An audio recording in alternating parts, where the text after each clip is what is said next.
বন্ধু, আমার তো ছুটি কনফার্ম হয়ে গেছে। ছুটি হয়ে গেছে?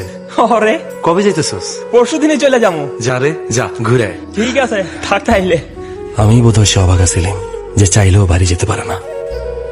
আম্মা, কাগজপত্র সব জমা দিয়ে দিছি, আকামাটা পাইলেই এবার চলে আসবো। তোর মায়া নাই।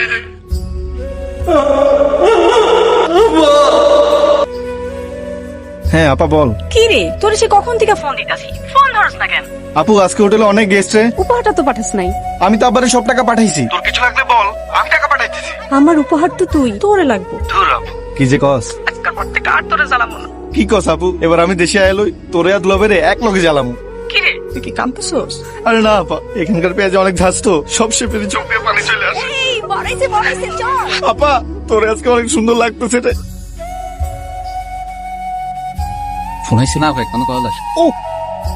শুনছিলাম বাচ্চা হওয়ার সময় 21টা হাড্ডি ভাঙলে যেমন ব্যথা লাগে, আর একটু বেশি বেশি ব্যথা হয়। তুমি এত ব্যথা সইতেছো আর আমি তোমার পাশে নাই। আল্লাহ, তুমি সহায় থেকে।